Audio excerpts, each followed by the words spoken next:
Imagine the heat of a Pennsylvania afternoon. You're sitting on the asphalt, surrounded by police cruisers.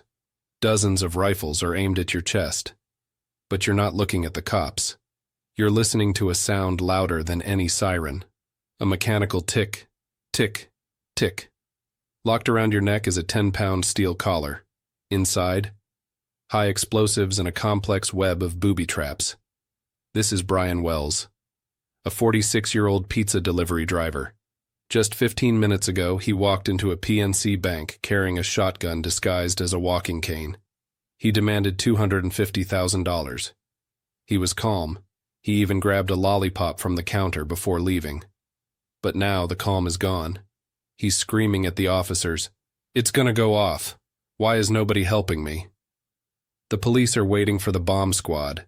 They don't know that according to the rules of this game, Brian Wells is already a dead man. When investigators searched Brian's car, they didn't find a getaway map. They found 9 pages of handwritten instructions. This wasn't just a heist. It was a twisted, sadistic scavenger hunt. The notes told Brian, "Act now, think later." To stop the timer, he had to drive across the city, find hidden keys under rocks, and collect codes. Key 1 at a drive-thru, Key 2 under a bush near a radio tower. Only the final key would unlock the collar. Later, the FBI recreated the route with sirens blaring, breaking every speed limit. Their conclusion was chilling. Even if Brian had driven like a Formula One racer, it was physically impossible to complete the hunt before the bomb detonated. The game was rigged from the start. At 3:18 p.m., 3 minutes before the bomb squad arrived, the device detonated. Brian died on live television. The case went cold until a month later, when a man named Bill Rothstein contacted emergency services. His voice was eerily calm. He said, "There is a body in my freezer, but it's not what you think." The body wasn't Brian's. It was a man named Jim Roden. He had been murdered by his girlfriend, Marjorie Diehl-Armstrong. As the FBI dug deeper, they realized they had found the mastermind. Marjorie was brilliant, terrifying, and mentally unstable. She had a history of killing her boyfriends.